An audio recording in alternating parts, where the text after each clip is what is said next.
Hey everyone, this is my second video of the What is that charge video series. I am doing some educational videos around looking at background checks and understanding what the charge is if you are about to make a hire and something comes back on the criminal background. I know a lot of times it can be confusing, even with us having the staffing agency for second chances and going through background checks all day, every day. There are still some things that even make us scratch our heads. So we do consulting for businesses large and small on coming up with a background policy. And so I take a lot of the questions that are most frequently asked by the clients that we have, and what I'm trying to do is condense them into different videos to help other HR professionals understand what you're looking at when you look at a criminal background check. Also, these videos, I hope can help people, one, not feel so alone if you do have one of these charges on your background. A lot of times because of substance use disorder or different addictions, even if you're in recovery, you can still have that what people like to call X on your back for the rest of your life because of something that happened while in addiction. And I understand how hard that can be and what that can feel like. So this video, we are going to talk about family violence and assault, and even get into what it means when you see something on a background that says assault with a deadly weapon. So the reason why I wanted to talk about this is because just about every single client that we have, when we sit down and have that initial conversation of, okay, what kind of criminal charges are you willing to accept if you want to move into second chance hiring, they'll say just no violence, especially not family violence, especially not assault with a deadly weapon. And we understand. We're like, yeah, that sounds really bad. And sometimes, and like I've said in the text of these videos, sometimes what's on paper looks a lot worse than what happened. And sometimes also what's on paper looks less worse than what really happened. It's definitely a case-by-case thing, and we have our own process of how we dig into the background check and how we interview the person that we are vetting to consider for second chance employment. So just to give some examples, you can get assault causing bodily injury if you simply slap somebody. So drunken fight, you're out at a bar or whatever, you can simply, if a police officer is called and you slap somebody, you can be charged with a misdemeanor A, which is assault causing bodily injury. Another thing that can happen is if it's a roommate or if it's a sibling. So if the cops are called and they come to your house, or if you're dating somebody, now it's the same charge. It's still a misdemeanor A, but now it's classified as family violence. And a lot of times an HR person will look at that and be like, oh my gosh, they're a woman beater, right? Or they hurt their kids. But it can be a situation where somebody's in an apartment with their roommate or with somebody they're dating. Again, it could be a fight because of drinking. And if that's the case, now it has upgraded to family violence. And that's when the penalties are a little more stiff, because now, even though it's not a felony, you can no longer buy a gun because now you have family violence on your record. Now let's talk about assault with a deadly weapon. That really scares people when they look at that and see that on a background check. I will say that my right-hand girl, Desi, which you guys most of you know her if you follow us, she's very open about her story.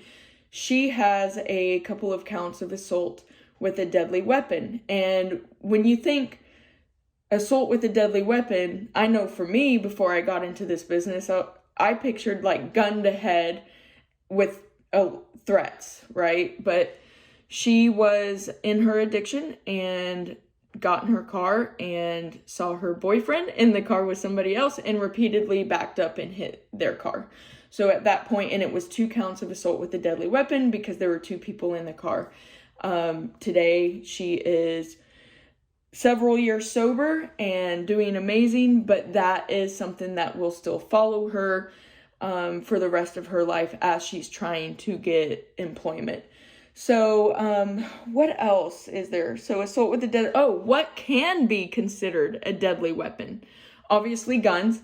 Now you know that a car is a deadly weapon. A lamp can be a deadly weapon. So again, you're in a drunken fight, or you are in a situation where you feel that you can pick up a beer bottle, a lamp, a broken plate. I've heard of somebody using a plate to cut somebody else when they were in a brawl, and they ended up getting assault with a deadly weapon, that is upgraded to a felony. So now it's a felony whenever you have with a deadly weapon. And then the next thing, I know this video is getting really long, so I think I'll do another video explaining the difference between aggravated and non-aggravated. So I'll save that for another video. But there is also, whenever you have that assault with a deadly weapon, there is also, you can upgrade to impeding airway or impeding breath. So let's say you're in a fight and you end up choking somebody, or somebody chokes you, that person will end up getting impeding airway. So a lot of times when we're interviewing somebody and we're asking about, we go into every interview without judgment. We say, listen, we've been there, done that. All of us either have a criminal record or spent at least 5 years incarcerated, or 5 years in active addiction. So we just need to understand what happened, because we have different employers that take different charges. So if we're speaking to somebody and they're telling us about their violent charge, because we understand how you can get charged with different things, we're able to kind of peel back the onion and ask questions that reverse engineer and lead back to that night. And so if somebody is, telling us that they just screamed at their girlfriend and ended up with a family violence charge, if we see that there's an impeding airways on there, we're like, well, there was more than screaming, right? Because there's impeding airways. But it is very family violence, obviously, like I believe this month is domestic violence awareness month. I know a lot of people who have been victims of domestic violence.